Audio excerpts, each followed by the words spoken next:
Well, the Christmas season is done and wrapped up, and so has 2024. So, how did we do economically in Southern Alberta, and what are things looking like going into 2025? Well, joining me to discuss all of this is Trevor Lewington, who is the CEO of Economic Development Lethbridge. Trevor, Happy New Year. Good to have you with us again. Happy New Year. Great to see you again. Thanks for Thank having me. you. Of course. So I'm guessing you don't have a lot of numbers in yet from the Christmas season, but what have you heard from local businesses? Was it an average season for them or below or above average? Yeah, you're right in that we don't have any of the official numbers just yet. Statistics Canada and other sources take a little bit more time to put that all together. But just talking to a number of local retail businesses, they told me it was their best Christmas season ever. So that was very encouraging to hear, particularly in retail. I'm thinking maybe lower interest rates perhaps loosened people's wallets a little bit. On the flip side, I did hear from a few restaurants that they had seen lower volumes. So I'm interested to understand from the official numbers why that bit of a discrepancy, if that's true. December's a really critical month for retail businesses. Most businesses, December is that make or break month. So hopefully everyone did well and that trend continues. Yeah, I mean, I would imagine the GST break has made some sort of a difference. So, what kind of feedback are you getting from local businesses on the federal government's GST break? Yeah, I mean, from a business perspective, that was a very complex set of rules, to try and figure out what products were in, what products were exempted, which wasn't. There was a lot of cost for local business to reprogram points of sale systems, manage inventory, train staff, and really only 2 weeks from when it was announced, essentially, to when it went into effect. So for a lot of businesses, it was a lot of stress for not a lot of impact. And the federal government's estimates were that a family spending about $2,000 in those 2 months on goods that actually qualify would save around $100. So, from my perspective, more of a political gimmick than something that's going to drive a lot of economic activity, and unfortunately put a lot of the burden on the business community. But we'll see if consumer spending actually took advantage of that. It was complex to even understand what was exempt and what wasn't. So I think, I don't know if most consumers even changed their behavior as a result, but we'll see. Right. Yeah, it kind of sounded almost like it was a gong show. And like some of it didn't really make a lot of sense, you know? But yeah, interesting. On another note, is there some apprehension among business owners regarding the threats of the 25% tariffs from Donald Trump? Yeah, this is an interesting time. We have obviously instability after this week's announcement of the prime minister stepping down and triggering a leadership race with the federal Liberals. 90% of Alberta's exports go to the United States. We are heavily dependent on trade with the US, and Lethbridge is no exception to that.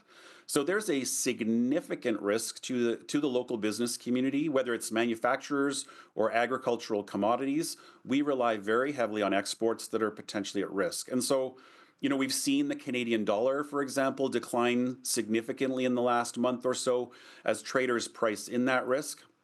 Makes everything we export more challenging in the sense that it's a better deal for our American buyers. They're getting a significant discount. That could be good, but all of our manufacturers and companies that are buying supplies from the U.S. are paying significantly more. So obviously there's lots more to unfold. I think there's the risk is that we get into a trade war back and forth with tit for tat kind of tariffs and penalties and other things, and that would be very bad for everybody, U.S. consumers as well. Wow. What's the overall economic trend right now for right here in Southern Alberta? Overall, Southern Alberta, I think, is in pretty good shape. Housing starts were up significantly, for example. They almost tripled in 2024 versus 2023. Most of that in multifamily, like apartments and duplexes. So good to see that massive turnaround in housing starts.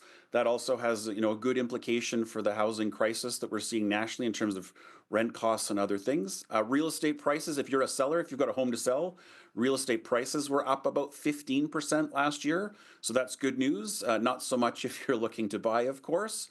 And employment was relatively strong. We're seeing lower unemployment rates than the rest of the province and outperforming the rest of the country. Okay, And yeah. then Oh, go yeah, ahead, Trevor.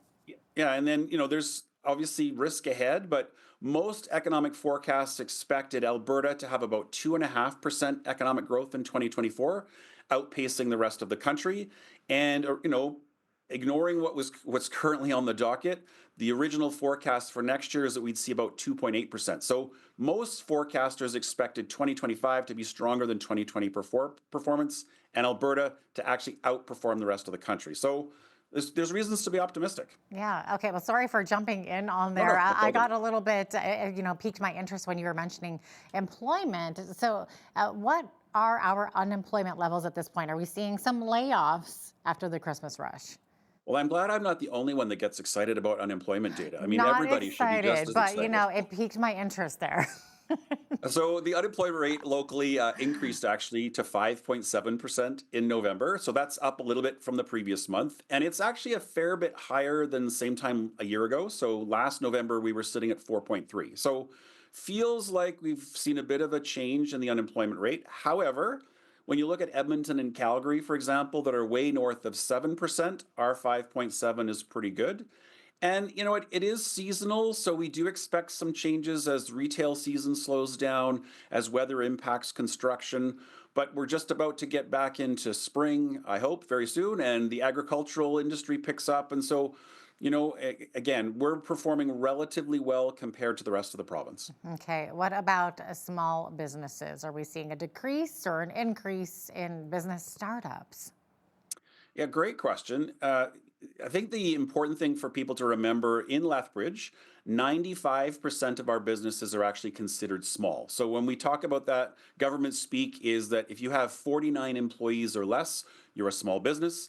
And in Lethbridge, 95% of our businesses are small. So, we always see new businesses starting. We see some businesses that sell or close. And I don't have the final numbers for the year, but we have seen a lot of activity through our office for new entrepreneurs seeking advice and assistance. We've been administering a federal government program called the Rural Entrepreneur Program for new Canadians that are looking to start a business and invest. And we've had over 100 inquiries over the last year just in that one program. So there's certainly a lot of activity in the small business space, and it's, I guess, our job as a community to try and make sure we support as many of them as we can. Hmm. Is there a challenge right now in finding workers to fill job vacancies? Yeah, vacancies actually have come down over the last year, so that's good news. More businesses are able to find the talent they're looking for. And so when we look at the Lethbridge Medicine Hat economic region, is how the government looks at this particular metric. There are about 3,500 job vacancies in our region. So said differently, that's 3,500 positions that employers here would fill today if they had someone that was qualified. And so in our region right now, class one drivers, the skilled trades, and equipment operators continue to be the gaps that are most sought after. Okay, so those would be the sectors that are kind of seeing more shortages right now. Exactly. Drivers. Okay, interesting.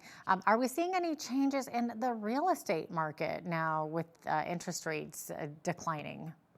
Yeah, there has been a lot of activity in the real estate sector. It takes a little bit of time to see the impact of interest rate changes in the economy, but certainly the pace of new home builds is encouraging. There's ample supply being added to the market. We're also seeing very strong activity in the resale market with housing prices up. Population growth, there's still so much demand that I anticipate prices will certainly continue to go up. We expect the Bank of Canada probably in the first quarter here to again cut their prime rate lending rate. So that should make mortgages and loans more affordable. And Lethbridge has the advantage of still being relatively affordable, certainly compared to the rest of Alberta and the rest of the country. And we're seeing a lot of buying activity from people outside of Alberta investing in our region. So that's encouraging. Still more growth to come. Of course, Southern Alberta, you think of agriculture. What are you hearing from the agribusiness sector? How are things looking there? Yeah, you're bang on. Agriculture and agribusiness are definitely the foundation of our local economy. Commodity prices are still very strong, particularly for cattle. I'm sure most of your viewers have likely noticed the price of beef when they go to the grocery store. That's not so great for us as consumers, but that's certainly far better for producers. They're able to capitalize on that. We've seen a lot of selling activity in local herds in the feed cattle industry. And thankfully, we did not see the drought that was predicted last year. It was certainly not as severe as everyone had anticipated. I think people have, certainly thought more carefully about their use of water. We've seen the government work through water sharing agreements, so we're far better prepared for next year. And as a result of those sort of lessening of drought-like conditions, commodity prices have held, and farmers had a pretty good year in terms of production. So, agribusiness sector, I think, is also pretty well situated moving into next year. Okay, great.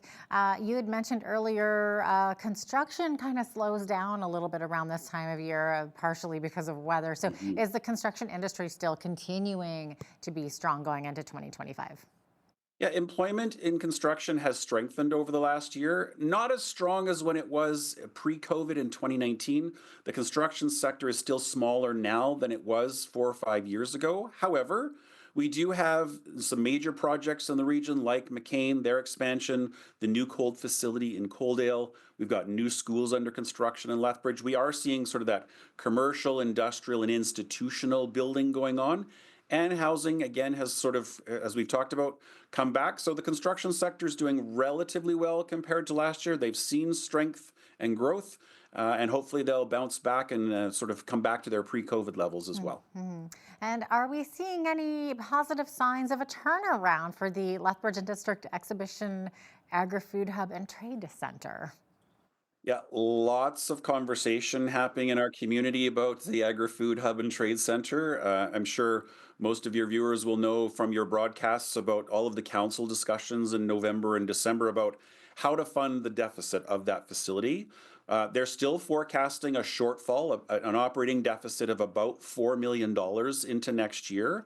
The good news for taxpayers is that's being funded through existing reserves and other sources, so it won't change property tax increases. It's not an incremental, so that's a good news, I think.